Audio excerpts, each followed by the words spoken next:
Alright guys, so today we're going to be looking at how to maintain a Nitro RC car. So working a bit on the maintenance side today. So we're going to be looking at like cleaning wise, parts, and whatnot and what you should do, with your car, if something happens, like if you have a crash and it breaks. And yeah, so first off, we're going to be talking about cleaning the car. Now, pretty much with the nitros is that you have a shell, and make sure you use your shell because you really do need it because it does protect the inside. So in a case of crashing, if you flip it, you don't damage anything, and also especially with the off-road buggies. You do need them because you get shitloads of dirt and it gets all into your car, and really you don't want to be getting dirt and mud into near your fuel tank, in and around your engine. With the shell, it does prevent a lot of dirt coming in. It also heat makes the car pretty warm, so the temperature rises a bit. But if you've got your car tuned properly, you shouldn't have a problem with overheating your car.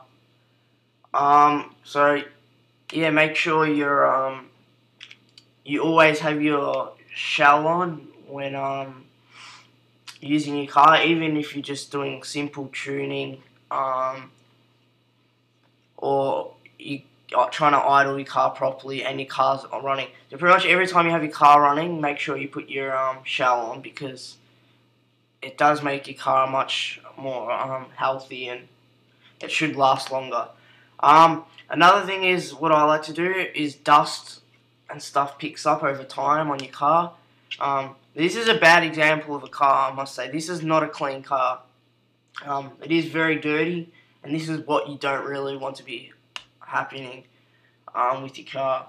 But pretty much I use like a small paintbrush, and every time I use it in and around like the axle, suspension, especially the motor, I always clean after every time I use. And I also take the wheels off.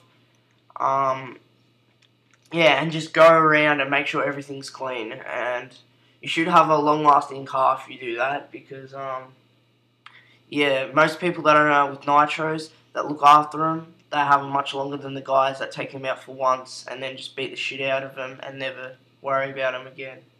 So yeah, just make sure you take good care of cleaning.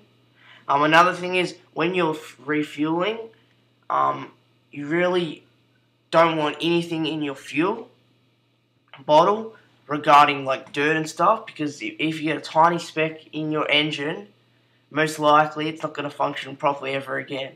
So you got to make sure your fuel's clean. Also, what I recommend is if you open your fuel tank up, around the rim, there's dirt and like dust and stuff. Make sure that's clean as well, because you get the occasional time where you lift your fuel tank up and then it gets stuck to some of the grass or whatever, and then it will put it into the fuel, and obviously fuel is needed for the car to run. If that gets in the engine, like I said before, it's going to screw it up. So yeah, make sure that your fuel's clean, your tank's not dirty, and yeah, your fuel should be good if you maintain it like that. The last thing we're gonna go over is parts and damaging them. So for a very basic crash like this, you'll break an exhaust. Now this is not an aftermarket exhaust; it's just your basic setup that comes with your car. As you can hear, it's not aluminium. It's like a plastic. Now, very simple. Say you going into a hard right or whatever, you spin your car, bang, straight into the wall.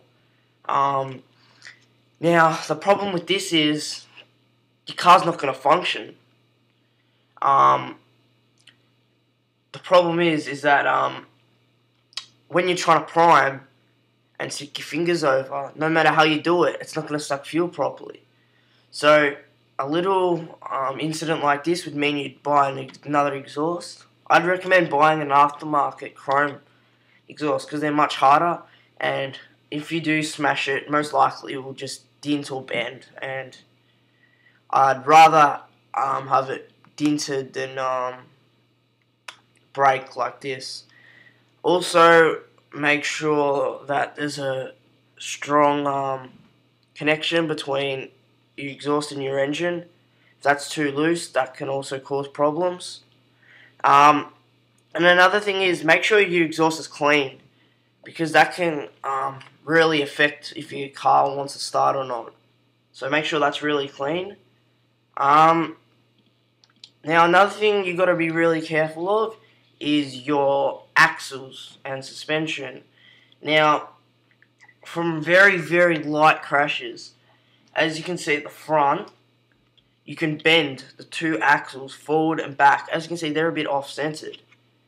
And what this does is cause pressure on the suspension and causes them to break. So, pretty much, if this is bent, you can get pliers or whatever and bend them back to where they originally were. And as you can see, the suspension's on a slight bend, which you don't want. So you've got to make sure everything's in line and straight, because it can cause other parts to put strain and break them as well, which you don't want because it's going to cost more money to fix. So you can either buy new ones or fix them yourself. I recommend just fixing them yourself. It's a very cheap, effective method. And yeah, just make sure that's all good. Now the last thing we're going to talk about is the wheels and the rims. Now, over time, you might get problems with like rims cracking. That's from, again, basic crashing. I think I've got a crack here, yeah, somewhere in between there. So yeah, pretty much you do really need new tyres, because you're just going to ruin them even more. Glue's not really going to work. So yeah, I recommend just buying new tyres. Another thing, new rims, sorry, that's my bad. But talking about tyres, you really don't want to be burning out tyres, because tyres do cost a lot of money. And tyres shred very easy. So these are off-road tyres, right? So as you can see by the tread, they're not really made for the road. If you take it out for a spin on the road, do a couple of burnouts, these tyres will be bowled and shredded to bits. I mean bits, in minutes. So make sure your car is running on the right terrain with the right tyres, because that also is really a major key factor. So you've got to make sure that's right as well. So if you're wanting to use your buggy on the road, get road tyres or drift tyres, because that's what they're made for, and they will last much longer than these things. I can tell you that straight away.